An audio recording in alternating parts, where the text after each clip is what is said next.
I sat in my ergonomic office chair and reviewed the text from Veronica. Veronica, my office, now. I understood her request. Over the past week, I demonstrated my value through exceptional project deliverables, positioning myself as indispensable while she maintained oversight. There was still significant risk in misjudging Ms. Windhelm. She appeared to be a results-driven executive who thrived on competitive advantage, a strategic mindset, nothing more. If my assessment was incorrect, if her approach stemmed from past professional setbacks like my mentor Miriam's, she wouldn't engage with my proposal. Today would determine if I'd overextended myself. Though I projected confidence to Aunt Claire, my certainty was more calculated than absolute. Miriam conversely operated with unwavering conviction. Perhaps recklessly so, but I needed to channel her strategic boldness to navigate this. Subconsciously, I'd incorporated Miriam's leadership style into how I'd added Aunt Claire's suggestion, guided Veronica through complex negotiations to secure multiple contracts last night. Miriam had remained uncharacteristically silent.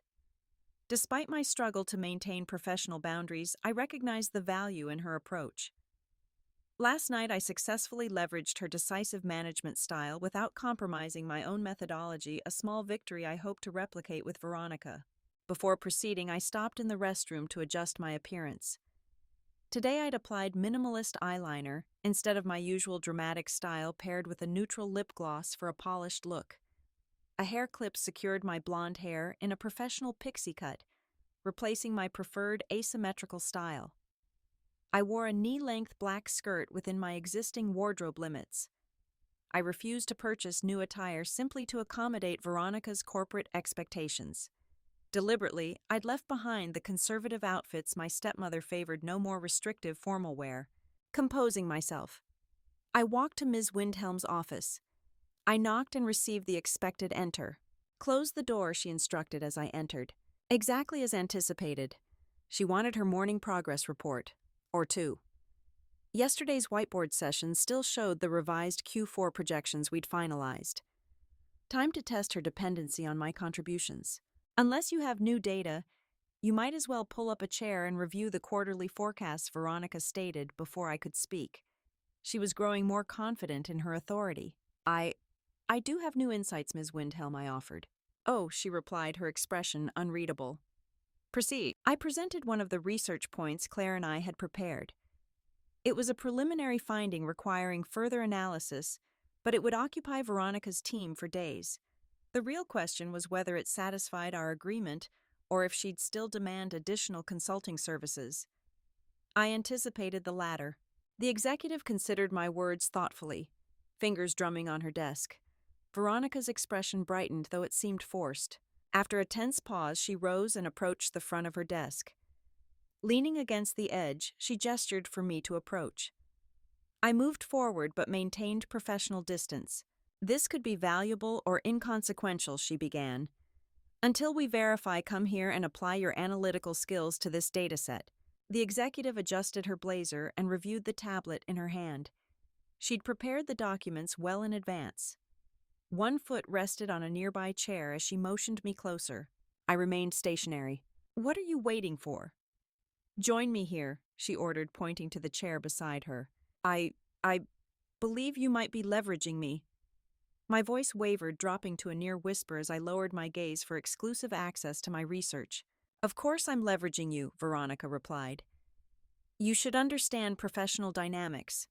Everyone maximizes resources. The key is maintaining strategic advantage. There it was, Veronica's corporate philosophy. The problem was, I agreed in principle. The difference lay in our methods. I delivered exceptional results, then negotiated continued engagement, while the executive before me likely held tangible leverage over her associates. The encrypted drive in her drawer was probably the key, but I had no means to access it. Shouldn't this be a mutually beneficial partnership, I suggested? I'd say you hold significant leverage here, Ms. Rodrigo. You could report me for unethical practices at any time. But you won't, because you value our professional arrangement, don't you? She knew full well that as a new analyst, my word wouldn't carry weight against a senior executive. I responded with a knowing smile. I meant we should have more equitable Responsibility distribution, I said. I've, you know, handled all deliverables so far. I feigned discomfort adjusting my earring. And you'd like reciprocal support. Is that it? Veronica smirked. My eyes met hers, letting her see my resolve. Precisely, I answered. I'm certain we can arrange that. Miriam's influence surfaced as a subtle smile touched my lips. I walked forward, straightening my posture. Veronica's expression shifted to curiosity, though not disapproval. With my hands on the executive's shoulders, I guided her around the desk, exchanging positions until I leaned against the polished surface. You might want to remove your jacket to avoid wrinkles during our discussion, I suggested. Moving efficiently, Veronica removed her blazer and blouse. After neatly folding them over a chair, she returned to stand before me. Her tailored silhouette reflected her executive presence. Now in a practical camisole and slacks, she regarded me with professional challenge. I adjusted my blouse and removed my portfolio, mirroring her earlier stance. With roles reversed, the senior executive took the initiative without prompting. Her focus shifted to the tablet before her inviting collaboration. She approached methodically, reviewing the data. At the critical moment, she offered her analysis. I allowed her to present for a minute, then gently placed my hand on the tablet. Her approach was competent but unremarkable. Still, seeing the formidable Veronica actively engaged in our partnership compensated for any shortcomings. It took considerable time. Eventually, I guided the discussion with both hands on the tablet, directing our strategy. The executive had attempted to control the pace, but Miriam's influence wouldn't permit it. We reached consensus while maintaining eye contact, her full attention on the projections. Her professional demeanor remained intact, despite the intensity of our negotiation. Veronica matched my focused energy, looking satisfied with our progress. She stood, reasserting her authority. My turn to lead, she said subtly, shifting the tablet toward her. The executive placed her hand on my shoulder, signaling transition, but I had other plans. Turning to face her directly, I pointed to a critical metric on the screen. My goodness. Ms. Windhelm, these projections are exceptional, I noted. Did you enjoy leading this analysis? It was... Two of my fingers highlighted a key performance indicator. Productive, she finished. I began manipulating the data in a way that would demonstrate immediate value. However, my intention wasn't to finalize decisions prematurely. Oh, excellent, Veronica exclaimed, placing her hand over mine. She wasn't resisting, just collaborating. I adjusted the parameters, keeping her engaged in the potential, her breathing quickening with each revelation. Any moment now. My phone buzzed. I glanced at where I'd placed it on her desk. Ignore it, Veronica insisted. We're making breakthrough progress. As if I hadn't heard, I stepped away and checked the device. The screen showed Claire's mandatory all-team meeting alert. I'd anticipated this, but gave Veronica a convincing performance. Oh my gosh. Claire called an emergency strategy session. I must depart. I rushed toward the door and unlocked it. Before exiting, I turned back to see the disheveled but determined executive still reviewing the data. Apologies, I said as I opened the door and left. I knew Veronica would continue analyzing independently, but it wouldn't match our collaborative potential. If the executive didn't recognize this today, she soon would. The next day brought different challenges with similar outcomes. Rose and I had scheduled multiple strategic interruptions to limit Veronica's demands on Nix's time throughout the week, at least according to my niece's report. I suspected deeper motivations she hadn't disclosed, but trusted her judgment. By Wednesday, Nix informed Veronica of her overwhelming workload and avoided direct interaction. Each evening, the young strategist showed me the executive's increasingly urgent messages. Their frequency suggested growing desperation, which I suspected was Nix's true objective. Personally, while concerned about Nix, my focus remained on my lunch meeting with Tawny.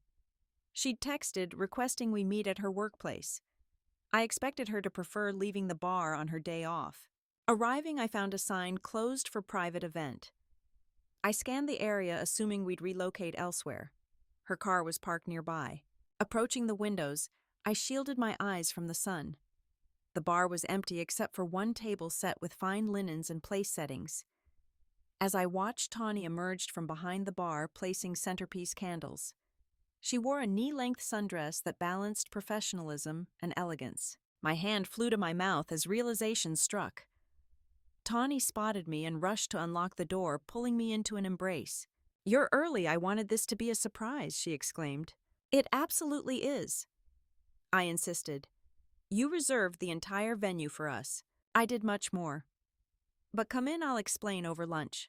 Tawny radiated excitement I'd never seen before. This transcended a casual lunch. We'd only recently begun dating, so I knew it wasn't a proposal. My curiosity soared. Inside, my girlfriend locked the door. Daylight transformed the bar's atmosphere. The faint scent of cleaning products replaced the usual alcohol aroma, revealing the space's age-worn character except for the central table. Its elegant linens and china created an oasis of sophistication. Tawny took both my hands, walking backward toward the setup. When we arrived, she pulled out my chair. "Don't move." "Back momentarily," she said, as if I'd leave. She nearly jogged to the kitchen, returning with bread and a small plate. At the table, she added olive oil and balsamic vinegar. Sitting across from me, she watched me intently. Though slightly unsettled by her gaze, I took bread, dipped it, and ate. Tawny immediately followed suit. "This is incredibly thoughtful," I began, "but it's not my birthday." "What's the occasion?" "Well, since you asked," Tawny replied, barely containing her excitement. "I have incredible news." Her eyes sparkled. "Don't keep me waiting." "What is it?" I urged. The brunette paused dramatically. "I bought the bar," she announced, arms wide to encompass the space. I processed her words. "Oh, wow. That's phenomenal. Congratulations." "I know, right?" Tawny surveyed the room. "This is all mine now." Her excitement shifted to apprehension. "This is all mine now. Claire, tell me this wasn't a terrible mistake." I reached across the table, taking her hands. "I'm certain you'll elevate this establishment beyond its current success." I offered encouragement despite unknown variables. It didn't matter, she'd committed, and my role was supporting her journey. "I have so many innovations planned." Her enthusiasm returned, including my family's signature dishes on the menu. She stood. "And you're my first test subject?" "I mean customer," she winked, heading to the kitchen. After enjoying exceptional fried fish and hush puppies, Tawny noted my empty plate. I can tell you despised that she joked. "That will become your signature dish," I assured her. "I grew up eating this almost weekly. I always loved it, but wondered if it was truly exceptional or just nostalgia." "I'm relieved to know it's genuine." "I believe the chef deserves some credit too," I said, meeting Tawny's gaze. The younger brunette matched my intensity. "After signing the papers this morning, all I wanted was sharing this with you." Tawny held my hand. "I've considered this since the owner mentioned selling, and I've saved diligently. But meeting you inspired immediate action." I was stunned. "Me? How? What did I do?" "By being intelligent, accomplished, attractive, and extraordinary." Tawny beamed. "I didn't want to be the waitress you saw as temporary. I wanted to be your equal, someone you could envision in your future. Long term." "Not pressuring you," she added quickly. "Just saying you motivated me to act decisively." My eyes burned as I fought back tears. "You're no longer dating a waitress," she continued. "Now you're dating a business owner, a chef, an entrepreneur. You know, titles don't matter to me, right? I know it's not about the title. This is about self-sufficiency and controlling my destiny." "This isn't for you, Claire," she gestured around us. "It's for me. But it's because of you. I made a major commitment this morning, and I want to make another. I don't just want to date you, Claire. I want to build a life with you." My mouth opened, slightly confusion evident on my face. "I'm not proposing marriage," Tawny clarified. "I'm not entirely sure what I'm asking. I just wanted you to know I'm committed. To us, whatever form that takes." Damn, I sound ridiculous. It wasn't eloquent, but no one had ever expressed devotion more clearly. I couldn't contain my emotions as a tear escaped. Standing, I moved around the table. Seeing me approach, Tawny rose to meet me. I pulled her into a tight embrace, leaving tear stains on her sundress. Pulling back, I cupped her face and kissed her. The kiss deepened naturally into an embrace of shared dreams. Though I longed to hold her close, we stood before large street-facing windows.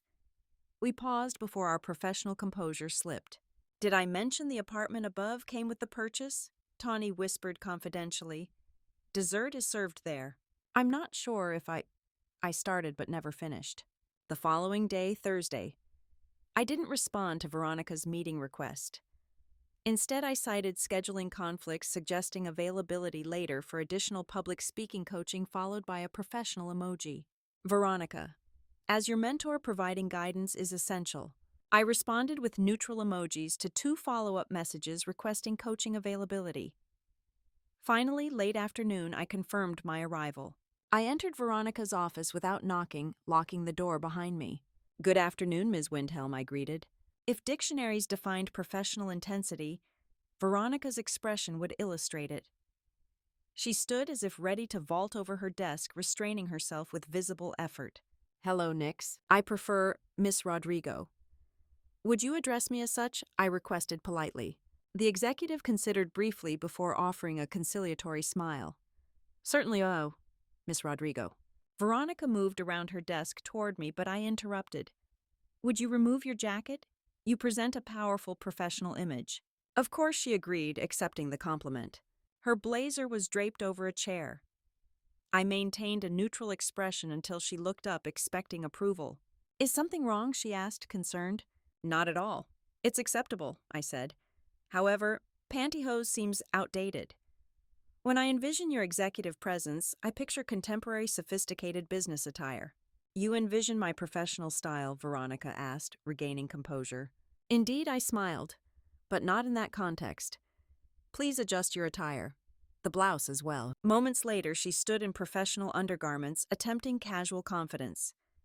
I reinforced her confidence by observing her executive presence with appreciative nods. Her tailored silhouette deserved genuine admiration. Meeting her gaze professionally, I adjusted my own collar. I maintained my professional demeanor as I reviewed Veronica's performance metrics. I believe you requested additional mentorship, I stated, gesturing toward the conference chair opposite her desk. Correct, she affirmed. In that case, you've earned this opportunity. The senior executive approached purposefully, positioning herself in a subordinate stance before my workstation. Her analytical gaze assessed my project documentation before meeting my eyes. I sense you appreciate seeing me in a supportive role, Veronica observed with professional candor. I acknowledged her insight with a measured nod. This collaborative dynamic enhances our productivity. I responded professionally. Doesn't this approach yield optimal results for you as well? Veronica remained silent, instead demonstrating her commitment by meticulously reviewing my quarterly reports. Her efficiency was remarkable. She processed data with remarkable speed, though her thoroughness occasionally sacrificed nuance. While her rapid analysis wasn't ideal, witnessing the typically dominant Veronica Windhelm adopting this supportive role was sufficiently validating to appreciate the exchange. The breakthrough wasn't transformative, but it was substantive.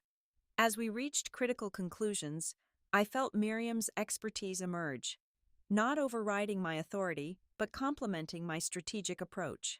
That's the precise methodology, Veronica. Right there, Miriam confirmed as we approached the solution. She emphasized our collaborative control by guiding Veronica's attention to the key performance indicators. Maintain focus on these metrics, she directed. It's remarkable how receptive professionals become during intensive collaboration. My years of executive coaching and organizational psychology had yielded valuable insights into workplace dynamics, particularly how subtle environmental cues influence professional behavior. A sophisticated priming effect. The executive adjusted her focus toward our shared objectives without recognizing she was being conditioned to accept our leadership framework. Miriam maintained our strategic alignment as we celebrated the successful project milestone. As we concluded the session, I respectfully concluded our meeting while keeping Veronica engaged in follow-up actions. The executive was energized, matching my professional intensity. Before she could redirect the agenda, Miriam interjected. Would you like to discuss performance incentives now? Veronica appeared momentarily uncertain about the transition, but ultimately nodded, her professional curiosity overcoming hesitation. I smiled and moved to the presentation screen behind her desk. With an inviting gesture, I encouraged the senior executive to join me for a strategic planning session. I observed her renewed enthusiasm as she approached. The impeccably dressed executive moved to collaborate, but Miriam redirected her attention toward the quarterly projections displayed on the monitor. Veronica reacted with professional surprise, but offered no objection. Miriam immediately presented the growth opportunity analysis, highlighting key expansion strategies. Excellent! The executive acknowledged as our strategic recommendations began outlining market penetration tactics. She instinctively reached for additional data, but I maintained focus on the primary objectives. The gesture wasn't forceful, merely directional guidance. She complied readily, her engagement visibly increasing as she absorbed our insights. Cross-reference these projections, I instructed. Pardon. At her query, I paused the presentation. Please continue. This is crucial. Cross-reference the market analysis with these projections, Miriam reiterated professionally. She complied efficiently, aligning the data sets and consequently creating a comprehensive growth model. In the process, her strategic positioning became even more compelling. Maintain this analytical framework, I directed. Veronica remained focused without further comment. I returned to the core analysis, maintaining steady progress through the strategic recommendations. Within minutes, the executive was fully engaged, absorbing every detail with professional intensity. We developed the methodology gradually. The comprehensive transformation we envisioned would require sustained effort, but the foundation was solid. I gradually increased the complexity as she demonstrated comprehension. When appropriate, I transitioned to implementation planning. Our detailed analysis identified optimal market entry points, immediately elevating Veronica's engagement level. Her strategic thinking became more dynamic in response to our framework. Focus, Miriam stated firmly. The executive started slightly catching her breath. Simultaneously, her commitment to the strategy intensified. I advised maintaining strategic discipline, Miriam clarified. You interrupted my analysis, she exclaimed. I provided course correction, I responded professionally. Because your approach lacked alignment. Now maintain focus, or shall we revisit fundamentals? No, Veronica replied softly after a measured pause. Her uncertainty was revealing, an interesting development indeed. Then remain disciplined and allow us to deliver the solution. This is the optimal path forward, isn't it? I challenged, emphasizing the point by highlighting the competitive advantages. Absolutely. Yes, yes. I reinforced her compliance by demonstrating how our approach strengthened her market position. Veronica's professional engagement intensified steadily over the following minutes. At one point, she gripped the conference table edge, her knuckles whitening with focused intensity. She was approaching a breakthrough insight. Excellent progress. I acknowledged, planting another strategic suggestion when she was most receptive. Now implement the solution. With my guidance maintaining her strategic direction, I elevated the analysis to its final level. The executive emitted a prolonged sigh of professional satisfaction as her posture straightened, then adjusted decisively. I maintained momentum. We needed complete transformation. Another wave of insights tensed her professional focus as I refined the approach. Precise adjustments without disrupting the methodology that would maximize strategic impact. The process continued, Veronica's professional composure alternating between intense focus and relaxed comprehension. Finally, with one final exclamation of breakthrough realization, she achieved complete understanding. I stepped back to observe the thoroughly engaged executive.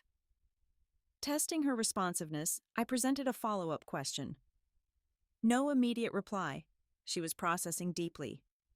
I'd like to attribute this to our exceptional strategic guidance, and while that contributed significantly, the more relevant factor was her comprehensive cross-referencing and analytical discipline. The duration of this productive state remained uncertain. It could conclude momentarily. Acting swiftly, I accessed the secure terminal where I'd observed the encrypted device days earlier. The system remained active, partially concealed behind digital folders. I initiated the security protocol, hoping Veronica had established shared access. When the biometric authentication prompt appeared, I internally celebrated. After carefully positioning Ms. Windhelm's authentication credentials, the system granted access. We're in, I whispered professionally. I'd always wanted to execute that maneuver. I accessed the communications database only to discover it was completely sanitized. No archived messages. Perhaps Veronica maintained deletion protocols, or maybe this device served alternative functions. Glancing briefly to confirm Veronica remained engaged, I switched to the project archives. Remarkable. While I couldn't fully analyze all files from the thumbnails, there were extensive strategic blueprints and clearly proprietary frameworks, and that comprised the entire repository. No personal files, no casual documents, exclusively sensitive corporate assets. Realizing my error, I attempted comprehensive data transfer to my secure drive, only to receive a size limitation notification. Then I read the complete system alert. Files will be segmented across multiple transfers to comply with security protocols. Excellent. Wait. Negative. This would require excessive time. What was I thinking? I hadn't even calculated the total data volume. Before I could abort the transfer, however, the deeply focused executive at the table stirred. Exceptional progress, Veronica announced, coincidentally masking the terminal closure with the device secured. Did I achieve complete comprehension? Nearly, I confirmed professionally. Just as the executive began to rise, my secure device signaled incoming data. As casually as possible, I retrieved the device and silenced it after confirming the transfer initiation. Pardon me, I began, feigning mild surprise. My transportation is departing. I must conclude our session. The executive, appearing professionally satisfied but energized, smiled and bit her lower lip thoughtfully. You know, she remarked, halting my departure, we could continue this at my residence. I'd be pleased to provide transportation. Absolutely not. My initial reaction was refusal, then I considered the terminal still transferring critical data. If I departed now, would she access the device and notice the transfer? Unlikely, but possible. Could I accept that risk? Very well. Let's proceed, I agreed. I promptly gathered her professional materials and returned them. I appreciate your commitment, she acknowledged, while preparing to depart. Allow me to retrieve my briefcase. My pulse quickened. Veronica reached for the terminal drawer, then bypassed it for the adjacent handle. Fortunately, she wasn't observing my momentary concern. I composed myself before she stood, briefcase in hand. Once her office door secured and we proceeded toward the elevator, I accessed my device. I must notify my transportation regarding schedule changes, I announced professionally. I maintained professional composure as I reviewed Veronica Windhelm's compliance documentation. I require clarification on Section 7B of the operational protocols, I stated, gesturing toward the conference chair opposite her desk. Understood, she affirmed.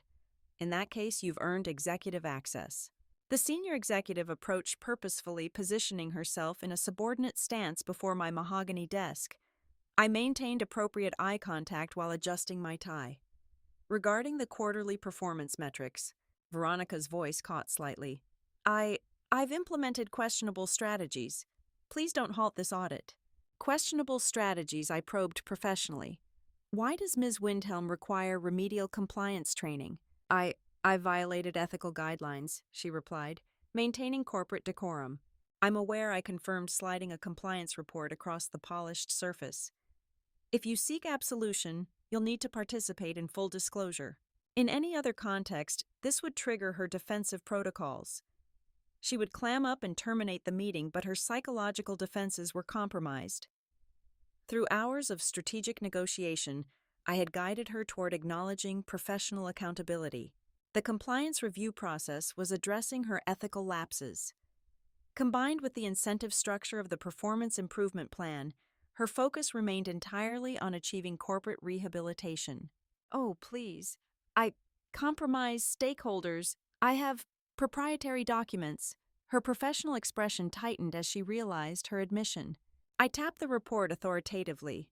Veronica responded with a respectful nod, followed by a compliant sigh. Where provide access, I directed maintaining control of the dialogue. I presented successive compliance violations, none severe, but the systematic approach had the executive reconsidering her position. Yes, I can't disclose that. I maintained professional boundaries while circling to address her directly. She maintained respectful eye contact as I pressed further. Why can't you? I thought we were committed to organizational transparency. Don't you value this partnership? More than anything, but I can't access my workstation remotely, Veronica explained professionally. A strategic solution occurred to me. That's remarkably resourceful, maintaining confidential stakeholder documentation, I stated, projecting professional admiration. I suggest you review these materials during your compliance session. Where's your workstation? There was professional hesitation as my suggestion aligned with Veronica's corporate mindset. In my executive suite adjacent to reception. I detected enthusiasm in her tone. She approved the approach. Excellent. 3 minutes later, I had established a secure review station. I require your access credentials, I stated professionally. She provided them while maintaining appropriate posture. They're on the network drive, the e-partition, she clarified. The directory labeled Archived Projects. Archived Projects. Well, I wasn't going to label it confidential leverage material. Now was I? She countered professionally. There were numerous subdirectories with stakeholder names. A substantial list but insufficient time for thorough review. I considered deleting everything immediately that wouldn't prevent future misconduct or increase targeting of Aunt Claire's division. There were also mobile devices containing additional materials. We needed verifiable evidence of her activities, something that couldn't be transferred to third parties, something beyond mere documentation. Perhaps Claire could develop a strategy. For now, I needed to provide the executive with her expected compliance review. I positioned the workstation facing Veronica and initiated document review mode. As the files displayed sequentially, I continued presenting compliance violations and professional feedback. You've engaged in remarkably aggressive tactics, Veronica, utilizing these materials to influence stakeholder behavior. Violation noted.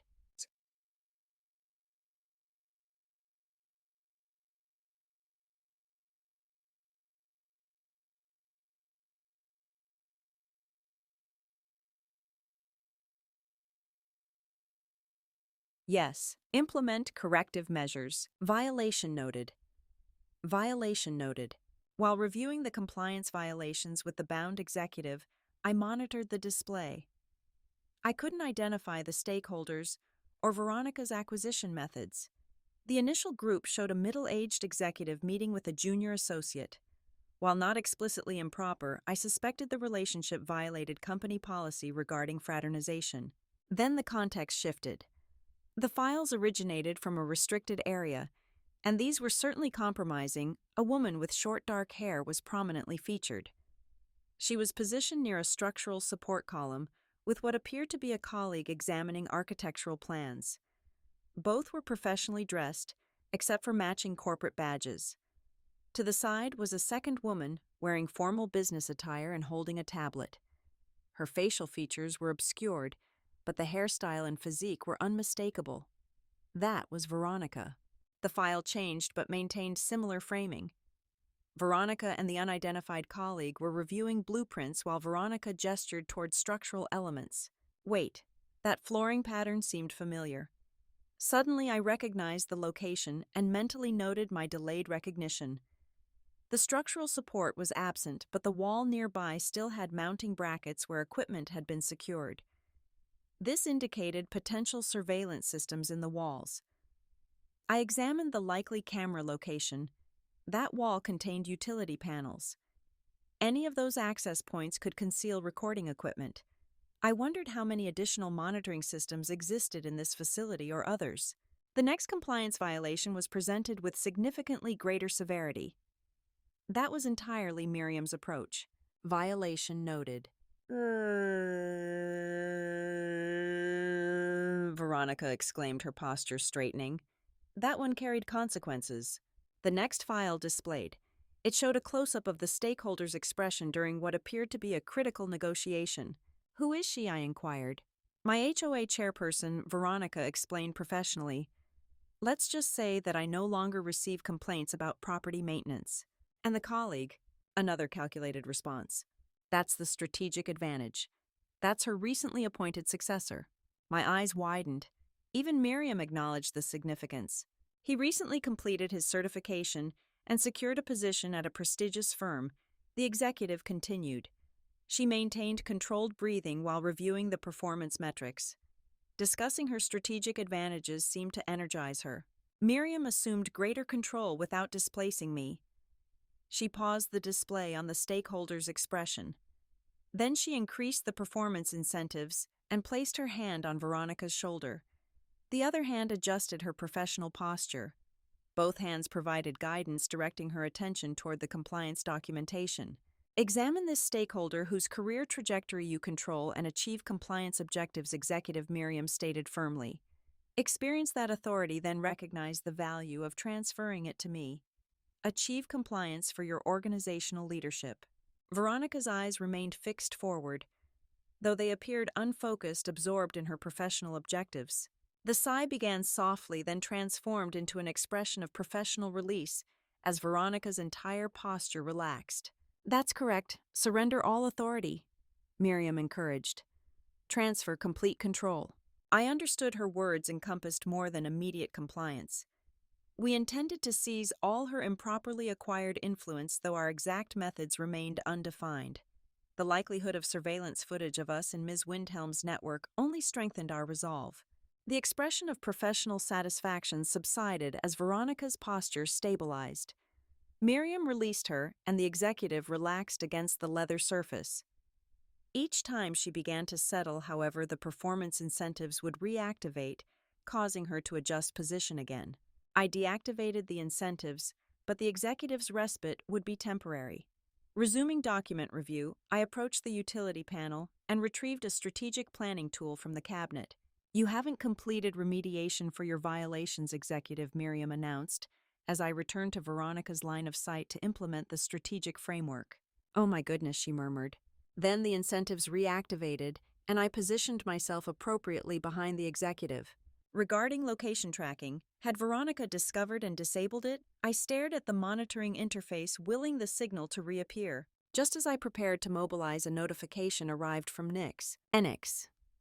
Utilizing rideshare service. Nix proceeding to residence. I exhaled, feeling tension release throughout my system.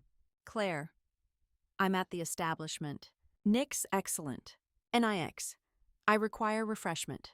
30 minutes later, my niece entered looking fatigued. She surveyed the area, located me in the corner booth, and navigated between tables. Upon arrival, she slid opposite me and rested her forehead against the cool tabletop.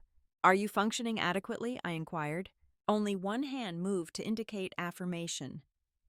I wanted complete details, but Nick seemed unprepared to discuss matters. At that moment, Tawny approached. May I provide refreshment, dear? Nick sat up and stated, a non-alcoholic beverage. That seems appropriate. Are you of legal age? The server responded. Already aware Nix was 20. Nick simply raised her eyebrows in response. Tawny documented the request. Acceptable. I'll consult management, she concluded, giving me a knowing glance. I acknowledged her professional courtesy and watched Tawny return to the service area. When I turned back to Nix, she was observing me with inquisitive expression. That appears to be developing effectively, she observed. What? She gestured subtly toward Tawny and myself. I smiled and maintained professional composure, then shifted to serious matters. Don't attempt to avoid the primary objective, I challenged. What occurred during your assignment? What does that expression signify? If there's no primary objective. Enough, I interrupted. Cease delaying and provide your report. My niece adopted a resigned posture, appearing fatigued once more. Despite this, she detailed the day's events, beginning with her discovery of materials on Veronica's secured device. She was incapable of operating a vehicle, so she arranged transportation, Nix concluded. I sat stunned. Her professional detachment was remarkable. To me, it sounded like indescribable events being recounted with such calm. Tawny had joined us midway, and she too was speechless, so Nix addressed my stunned silence. What's your assessment? How do we neutralize her? Now she possesses documentation regarding me as well, undoubtedly. Nix's gaze shifted expectantly between me and Tawny. Well, she prompted when neither responded. We can't simply eliminate the data, I observed, thinking aloud. Even if we did, we still require the stakeholder list to inform them Veronica no longer possesses leverage. Otherwise, she could maintain deception. They've likely already seen the materials and wouldn't question their existence. Don't you have personnel with technical capabilities to breach the system and retrieve it? Tawny inquired. That's unnecessary, Nick stated. I already possess her workstation credentials. I simply need physical access again. Could you acquire the network drive? I asked. Possibly, but I have no knowledge of its location within her residence. Requesting that information would be highly suspicious, my niece noted. Could we duplicate and wipe the drive?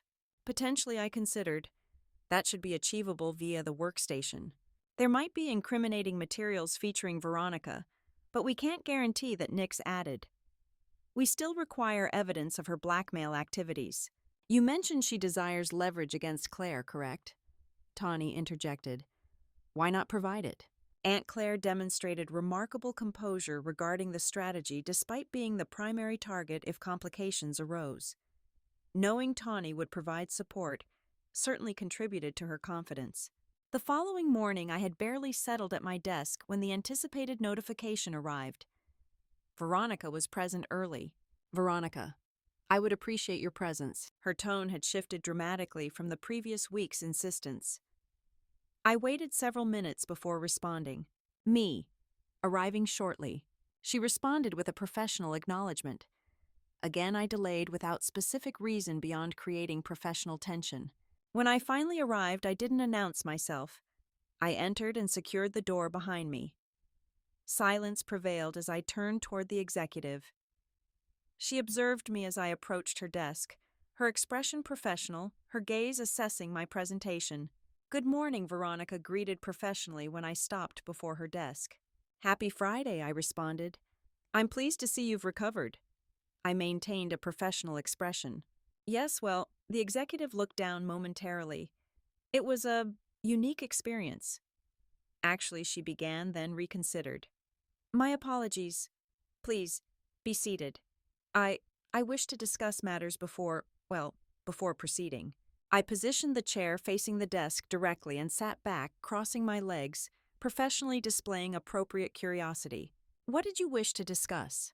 I find myself in an unprecedented position of, she paused professionally, of developing professional regard for you. Veronica looked at her hands folded on the desk with appropriate discomfort before forcing herself to meet my gaze. Here it came the acknowledgement beyond professional interest. I had experienced numerous variations of this discussion, all different yet fundamentally similar. I have professional regard for you. Do you share this sentiment? I wish to advance our partnership, etc. It always felt like returning to academic settings and exchanging formal correspondence. My expression remained professionally neutral. To Veronica, my eyes conveyed only understanding and professional respect. I've disclosed information to you that I haven't shared with anyone in considerable time. She continued, her complexion becoming slightly flushed. I've entrusted you with sensitive information for reasons I can only attribute to one factor: that I'm developing professional respect for you. The distinguished executive looked up expectantly, searching my expression for reciprocal sentiment. For a moment, I experienced professional sympathy. She was demonstrating genuine vulnerability. Then Miriam's voice asserted itself mentally. This individual has compromised numerous careers and intends to do the same to Aunt Claire. She deserves none of our professional consideration. That was remarkably hypocritical. Haven't we engaged in similar activities? I countered mentally, but her point was valid. This wasn't about moral superiority. Neither of us occupied ethical high ground. This concerned the fact that I stood between Veronica Windhelm and Claire, my Aunt Claire, and I was about to strategically position her for this executive's acquisition with the hope of reversing the situation. Currently, however, I needed to fulfill my role. I was hesitant to acknowledge this, but I'm developing professional regard for you as well, I stated professionally. I stood and moved around the desk where Veronica rose and met me halfway. Placing my hand on her shoulder in a professional gesture, I maintained appropriate boundaries. She mirrored the gesture, both of us establishing a professional rapport. When we separated moments later, I stated, I have a strategic opportunity for you. Later that evening, I found myself accompanying Veronica to Tawny's establishment. I directed her to a corner table with optimal visibility of the service area. This location is proximate to my residence, I began explaining. I've been a regular patron since relocating. The service is adequate, and the staff is quite professional. Interestingly, they provide additional services. Occasionally, I observed individuals approach the bar provide what appeared to be substantial compensation, always in cash, after which a staff member would escort them down that corridor. I indicated a small passage labeled Facilities. "And you're certain you witnessed Claire engage in this?" Veronica inquired. Twice, I confirmed. Both Fridays I visited, she arrived proceeded directly to the bar and was escorted to the rear by a staff member. As if on cue, Tawny emerged from the kitchen carrying a tray for another table. That individual, I indicated, gesturing toward the brunette. Tawny had embraced her role and appeared particularly professional today. She wore a tailored business skirt that maintained appropriate corporate standards. Her top was a professional blouse with conservative neckline. Underneath her professional business attire was quite appropriate. Excellent. When I requested professional presentation, I anticipated business attire, not this. I understand, Veronica commented. I'm not surprised Claire would require compensation for such professional services. Professional services. I heard Miriam's professional indignation surface mentally. After delivering the other customer's order, Tawny proceeded to the bar, retrieved menus, and approached our table. She provided one to each of us, then spoke. "If you ladies require any assistance, please indicate." Then she offered a professional nod to Veronica. "Acceptable, Tawny." I thought maintain professional boundaries. Apparently my concern was unnecessary, as Veronica maintained professional demeanor. Both our attentions shifted to the entrance as it opened, revealing 3 colleagues beginning their weekend. I believed I had encountered them previously. They seated themselves, and one offered appreciative remarks as Tawny approached. "Excellent presentation, very professional," he stated professionally. Please don't comment on the unusual nature," I pleaded silently. Fortunately, the entrance opened again and Aunt Claire entered. Veronica and I both raised our menus to partially obscure our features while maintaining visibility. The executive beside me also retrieved her device and began documenting. Claire didn't survey the area. She proceeded directly to the bar. We hadn't intended to involve the bartender, so she was currently providing him with substantial cash and requesting a discreet transaction. Then she would request he notify Tawny. He was aware of their professional relationship, so this wouldn't seem unusual. To Veronica, however, it would appear exactly as I described compensation for additional services. The server approached professionally, maintaining appropriate proximity. Tawny communicated with the bartender, then proceeded toward the side corridor with a glance toward her client. Claire followed both, disappearing into the dimly lit passage. Veronica lowered her device. Her expression conveyed professional satisfaction. "Did you acquire sufficient documentation?" I inquired. Ms. Beecham would certainly prefer no knowledge of her unprofessional arrangements, I stated professionally. "Come, let's obtain comprehensive documentation," Veronica stated, disregarding my comment. She stood and proceeded professionally toward the facilities. Unacceptable. We hadn't anticipated the executive requiring additional verification. I followed quickly, but Veronica was already ahead. I caught up as she paused at the corridor entrance. "They proceeded through that door at the end," the executive whispered professionally. "That wasn't the strategy at all. Claire and Tawny were supposed to enter a storage room and remain there until I provided clearance notification. I had no knowledge of what lay beyond that other door." Veronica proceeded professionally but quietly to the corridor's end and listened at the door. "Sounds like they ascended stairs." "Stairs. I don't believe this is appropriate," I stated under my breath, but Veronica disregarded me again. The door opened slowly to reveal a set of aged wooden steps ascending to the upper level. The executive paused, removed her footwear, and handed them to me professionally. I maintained professional composure as I reviewed Veronica Windhelm's compliance documentation. "I require clarification on Section 7B of the operational protocols," I stated, gesturing toward the conference chair opposite her desk. "Understood," she affirmed. "In that case, you've earned executive access." The senior executive approached, purposefully positioning herself in a subordinate stance before the digital display. This system contains proprietary project specifications, she explained, navigating through encrypted files. Note the multi-layered security protocols protecting sensitive data. As I examined the schematics, my focus shifted to a critical vulnerability in the infrastructure. This firewall configuration appears non-compliant with industry standards, I observed, highlighting the anomaly. Immediate remediation is required to prevent potential breaches. Veronica acknowledged the concern with professional urgency. Your assessment aligns with our internal audit findings, she confirmed. We've already initiated corrective measures. Would you care to review the implementation timeline? Before I could respond, a notification flashed on her workstation. It appears your associate has completed the secondary verification process, she noted, accessing a secure communication channel. The documentation has been successfully archived in the secure records room. I maintained a neutral expression as she continued. Given your expertise in regulatory compliance, I'd value your perspective on our proposed restructuring plan. She offered, projecting the organizational chart onto the main display. This reorganization positions us optimally for the upcoming regional manager selection process. The district manager's impending retirement creates significant opportunities, I acknowledged professionally. However, any restructuring must prioritize transparency and adherence to corporate governance protocols. Veronica nodded in agreement. Absolutely. We've scheduled a compliance review board meeting next week to address these concerns. Your participation would be invaluable. As the discussion concluded, I prepared to depart. I'll review the documentation you've provided and submit my formal assessment by end of business tomorrow, I stated, extending a professional handshake. Excellent, Veronica replied with genuine appreciation. Your insights have been instrumental in refining our approach. We look forward to your continued collaboration on this initiative.